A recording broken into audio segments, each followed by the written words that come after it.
Bonjour, Kinemagian in Ireland Dijnikas, and welcome to this math enrichment lesson.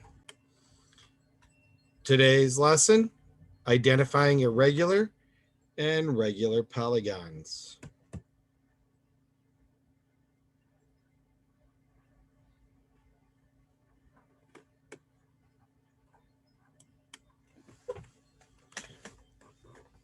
So first off, what is a polygon?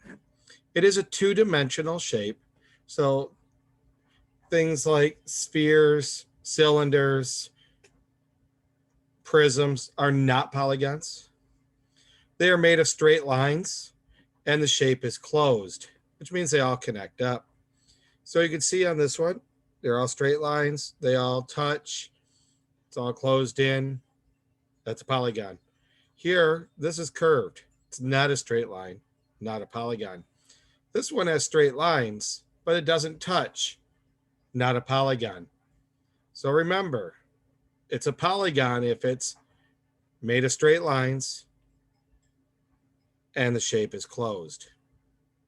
Polygon comes from the Greek, which means many angles. And you can see here's angle 1, angle 2, angle 3, angle 4, and angle 5. Remember, an angle is met where two lines meet at a vertex. A regular polygon has all angles equal and all sides equal. So you can see that if we measured these, they would all be the same length, and these angles would be all the same number of degrees. That makes it a regular polygon. If anything is different about the length of the sides or the angles, it is considered an irregular polygon.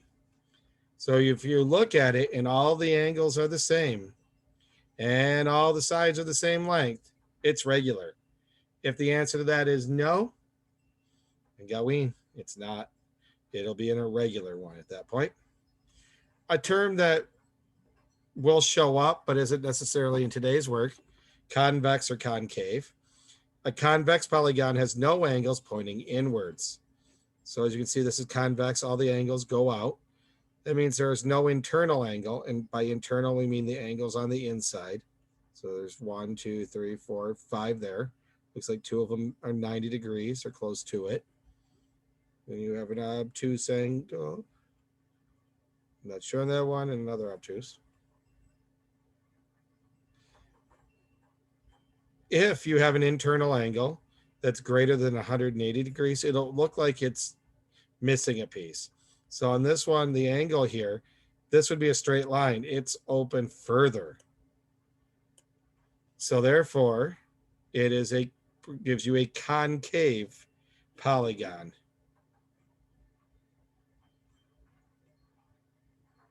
A simple polygon has only one boundary and it doesn't cross over itself. So we won't be looking at this today, but it's always good to review. Complex polygon intersects itself.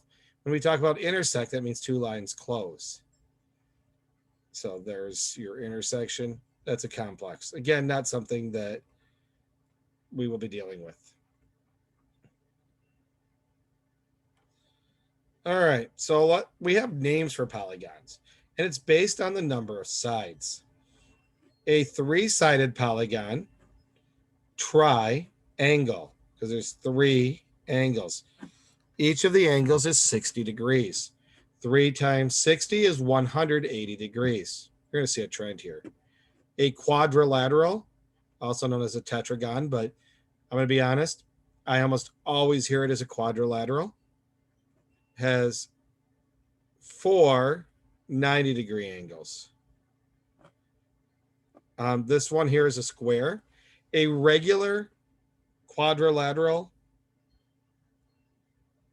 is likely to be a square because they all have the same angles.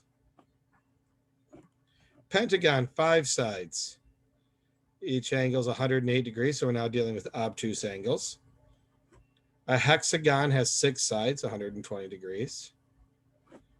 A heptagon or septagon, 7 sides and about a little over 128 degrees. Notice something: septa, September, octa, October, nana, close to November, November. Deca, December. These used to be the 7th, 8th, and 10th months come from these words. So you can see we're dealing with words that are used in other contexts. But an octagon, like a stop sign, has 8 sides. Nonagon, 9 sides. Decagon, 10. And the names keep on going. And you can see by looking at this page, which will be linked in the post, we even have up to a Googleagon, which is got a lot of sides. It's like a 1 with 100 zeros.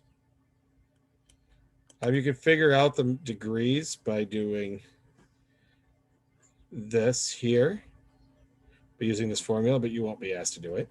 And even a way to make the names using this method. Again, that's something I will be focusing on.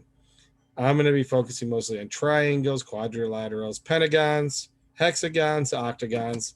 Those are going to be the ones that you're going to do a lot with in 5th grade.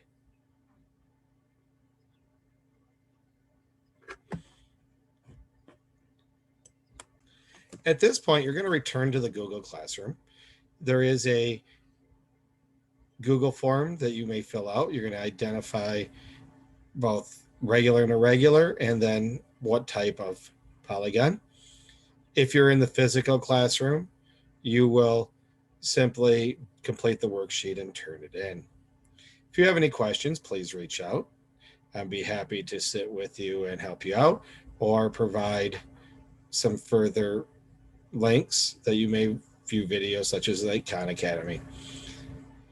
Hope you have a mental geisha God. Minwa Bama P.